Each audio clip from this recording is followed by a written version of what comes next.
Hey cakey people, welcome back to another video. Today we are doing these lush donut themed cakesicles. Don't forget to hit me up with a like and a subscribe if you don't already. It really helps a small account like mine. And if you do already subscribe, thank you so much. Please leave a comment below and let me know what you think. So we're going to get straight into this one. First of all, we've got our cakesicle moulds. I get mine on Amazon. I've got quite a few of these now. I will pop the link for you down below in the comments.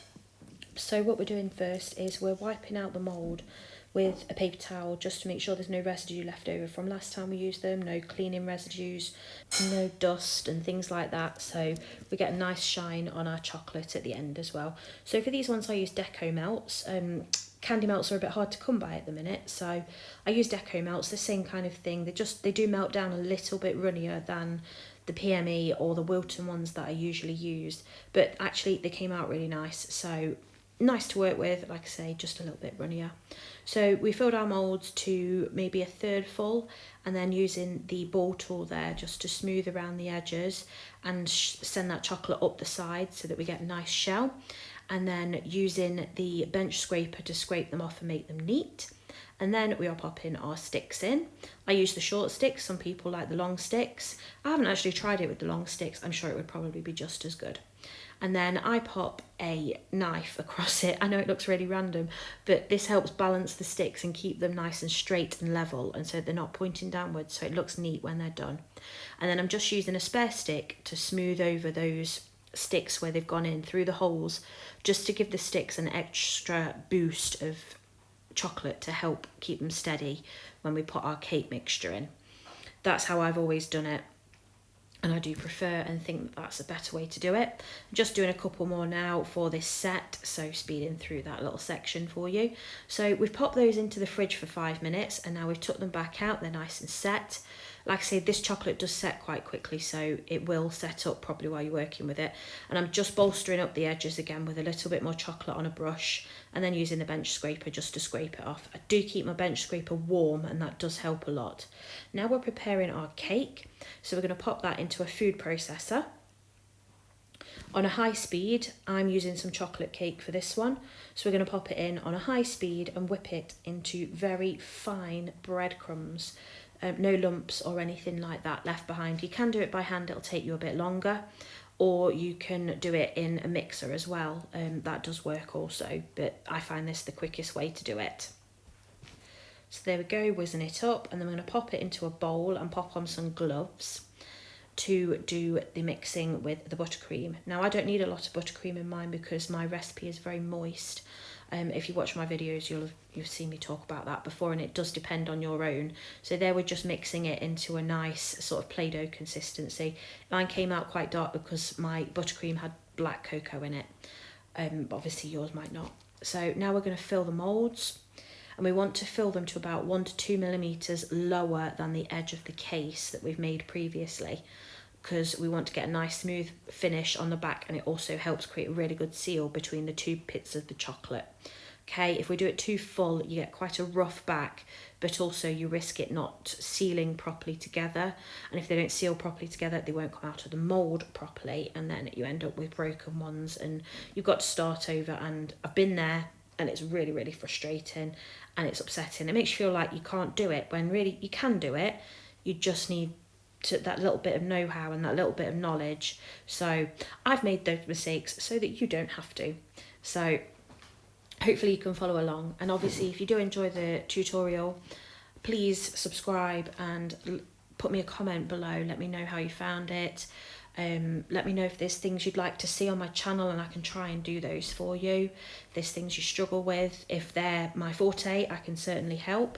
My cakesicle and my cake art videos tend to be the most popular, although I do have other videos for cakes, and I also pop up the occasional decorating video sometimes where I'm not particularly giving you a tutorial as such, but it's just quite nice to watch a little soothing decorating video. So now we're filling in the backs, so you can see that these go into the sort of little well in the space, and just carefully spreading that around, because like I say, these melts are quite runny compared to the others, so you've got to be careful not to overflow it over the sides. So getting it nice and neat in there around that mould, I do use a warm spatula as well because, as I mentioned before, the melts will set quite quickly. If you do choose to use white chocolate, that's absolutely fine. You can do that, but you will need to temper it. I do have a video previously where I explain how to temper chocolate. If you look up my hot cocoa bomb video, you'll see how to temper chocolate in the microwave on that one, which actually is really, really easy and simple once you get the hang of it. And that's how I always temper my chocolate. So we're popping the backs on now using the melted chocolate, the candy melts, and then using the bench scraper just to smooth them over. And I'm going to show you how I demold mine. So I'm pushing very gently on the edges, pulling away the cakesicle from the mould, and then pushing up from underneath, and then pushing on that stick very slightly just to push it out. And then sometimes you just need to neaten up the edge a little bit, but look at that beautiful shine on the chocolate. I do love that. So here we go, just gently. You've got to be so gentle about taking these out. It's so easy to break them. There you go, shiny, shiny chocolate. I do love it when it comes out nice and shiny.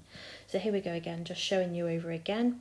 Pulling it away so gently, pushing on those edges very slightly, just to make sure that we're loosening them off before we push them out. And there we go, one smooth action to push it out of the mould. There again, pushing from underneath and then pushing on that stick just to feed it through the hole, and then neatening up the edges again. You can see my cake slightly through the backs of these, but to be honest, if I'd have done it any thicker on the backs, there'd be more chocolate than there was cake. It'd be a really rubbish ratio. So the ratios are pretty good on these. I did see the insides because these were ones that I just made for the video. I didn't send these out for an order. So next I got this tiny little donut mould on a little company called Bakebox Boutique. And they're a fantastic little small business, so pop over there. I'll pop the link in the description for you so you can go grab one of these moulds. I believe they ship internationally as well, so if you're not in the UK you can still get hold of one. I think these are so cute. Obviously if you can't get hold of the mould, or if you don't want to buy it just for this, then you could make them out of fondant and just do little rings of donuts out of fondant if you wanted to. So I've used some of the deco melts that we previously used to make the shells, and I've coloured them with colour mill, and they're perfect for colouring chocolate. They don't cause chocolate to seize. I'll link them below for you. They are my favourites for colouring chocolate. You can use dusts and such, but you do need to use a bit of Trex in it, and it doesn't set up as firm as it would before you added the Trex. So Trex for my American friends would be Crisco. So we're just giving the mould a little wobble to make sure there's no air bubbles left in, and we pop that in the fridge for 5 minutes. So now we're going to decorate, my favourite bit. So we've got some gold luster dust here. I'll link one of those down below that I like to work with for you, and a medium brush. We're mixing it with some rejuvenator, which is food safe ethanol. Okay, and then we're getting the excess off because we want little splats on these, small splats, not fat splats. So there we go, tapping the brush over the top of them to decorate them. Nice, lovely, small splats. Okay, I don't know what else to call them, I'm sorry. And then we're using some colour mill blush that we're going to colour some more deco melts with, and a fairly thick headed brush. I'm going to do a nice brush stroke. You need to do these one at a time because it'll dry too fast if you try and do the brush stroke and then apply everything at the end. Got to do one at a time. And then popping our little teeny tiny donuts on. I love these donuts, they're so cute. So there we go, that is one finished, and then we're just going to repeat the same on the rest. Reserving 2 back to use these cute little happy birthday discs that I found. I will link those below for you. You can get those on Amazon. And they're so cute. They're really versatile as well. I keep them in for last minute orders and such. They're really good for popping on cupcakes and things like that, but I thought they looked really nice on these cakesicles as well. So we're just the same again, using random colours. We're still using the blush for all of them because I really like that colour. Obviously you can switch the colours up and use anything you'd like really. So I used a blush for the little paint scrape, I don't know what you'd call it, paintbrush effect over the top there. I used lavender for the purple, baby pink for the pink, and eucalyptus for the green. So there we go. And then those last two, we're going to use the little discs as well. These aren't edible, so you do need to make your clients aware if you are selling these. So these are the beautiful little discs. So we're just going to pop a little bit of candy melts on, again one at a time because it dries so quickly. Pop it on, centre it. There we go. And that's it. That's Bob's your uncle, Fanny's your aunt. All finished. Last one to go. But I really did enjoy making this set. And I do think it came out really, really pretty. And again, it was just an idea I had, so I thought I would make a video for you guys to see.